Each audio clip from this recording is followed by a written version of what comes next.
It started on a brutally hot Monday morning. My shirt clung to my back, drenched with sweat, as I pushed the old mower along the edge of the yard. The air was thick with humidity, the kind that made breathing feel like sucking through a wet cloth. I was too focused on finishing quickly to notice a rose bush creeping up beyond the fence line. When a thorn snagged my arm, I cursed, gave the branch a sharp tug, and that's when I heard it. A hum, not just one bee, a swarm. At first, I felt a single sharp sting on my wrist, then another on my neck. Within seconds, the hum became a roar and I was engulfed in a buzzing cloud of black and yellow bodies. The pain was instant and everywhere. Sharp jabs on my face, on my arms, legs, as stingers buried into my flesh like tiny needles. I ran for the porch, slapping at my neck and shoulders, but the bees followed, relentless. I finally stumbled through the door and slammed it behind me, panting, my skin burning as if I'd been doused in acid. In the bathroom mirror, I saw the damage. Angry red welts covered my arms and neck, and my face looked blotchy and puffy. I popped 2 Benadryl, splashed cold water on my skin, and figured that by morning, the swelling would go down. After all, there was just a few of these things, nothing serious, except it wasn't.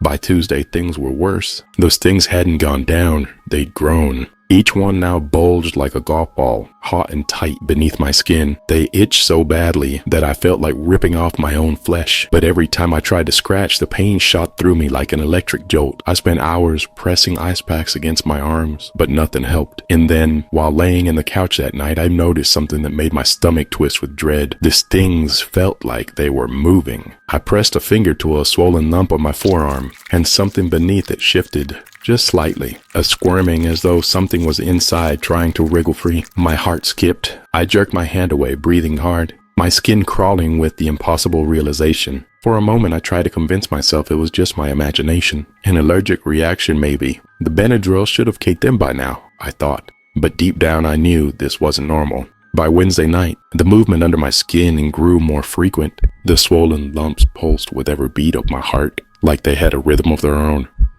I sat at the kitchen table, staring at my arms, trying not to panic. Every twitch beneath the surface felt like a violation, as if I no longer controlled my own body. When I touched one of the stings on my wrist, it rippled like a water balloon full of something alive. I gagged, clutching my stomach, finding the urge to tear my skin open and free whatever was inside. But I didn't. I couldn't. I tried calling my doctor, but the line was busy. I figured I could hold out one more night, just one more. Thursday morning, I woke up and knew something was horribly wrong. I couldn't move. The pain was unbearable. My limbs were swollen to the point of uselessness. My arms lay limp at my sides, grotesquely bloated. The skin stretched so tight it looked ready to split. My chest felt heavy, like someone had piled bricks on top of me. And my face, I could feel my eyelids sagging. My lips cracked and split from the swelling. Breathing became a slow, deliberate struggle. But worst of all, the stings weren't just moving. They were pulsing, almost vibrating. The lumps throbbed, wriggling in sync with my heartbeat. I felt them shifting beneath the surface, pressing against my skin from the inside, searching, hungry to escape. I tried to scream, but only a pitiful rasp came out. My tongue was swollen too. My phone was on the nightstand just inches away. I strained to reach it, but my bloated fingers refused to respond. I lay there, helpless, the glow of the screen taunting me just to reach out. In a desperate whisper, I croaked, "Okay, Google, call 911." The sirens arrived faster than I expected. 15 minutes, maybe less. I heard the paramedics outside, calling my name. Relief washed over me, but I couldn't answer. My throat was too tight, and my tongue sat heavy in my mouth like a dead fish. The front door was locked. I heard them talking, their voices urgent and worried. One of them pounded on the door. "Sir, are you inside? Can you hear us?" I tried to make a sound, anything, but nothing came out. They waited for the fire department to show up. My heart thudded heavily in my chest, each beat causing the stings to ripple and pulse. The wriggling inside me grew frantic, as if the creatures sensed the coming chaos.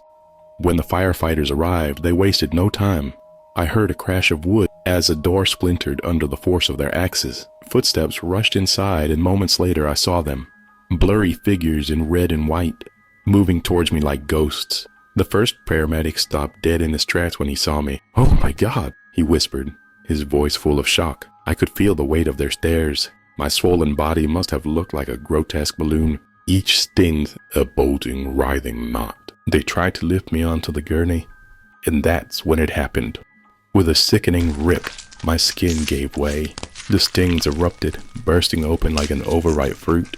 Then from each wound poured a furious black cloud of bees, thousands of them, their wings buzzing violently. As they filled the air, the paramedics screamed, swatting uselessly at the swarm. But it was too late. The bees attacked with relentless fury, stingers sinking into every exposed patch of skin. One of the firefighters stumbled backwards, clawing at his face as the insects swarmed his head. "Get out!" someone shouted. But the bees were everywhere, a living storm of rage and venom. I felt myself deflate, the pressure inside me vanishing as the creatures escaped. My skin hung loose and torn, and I could no longer feel the weight of my own body. But I was still there, somehow, still aware, as my consciousness lingered on the edge of reality, carried along by the buzzing hum that filled the room. The last thing I heard just before everything went dark was the voice of the young paramedic screaming in fear as they ran out of the house. What the hell is inside him? And then the buzzing swallow of the world whole.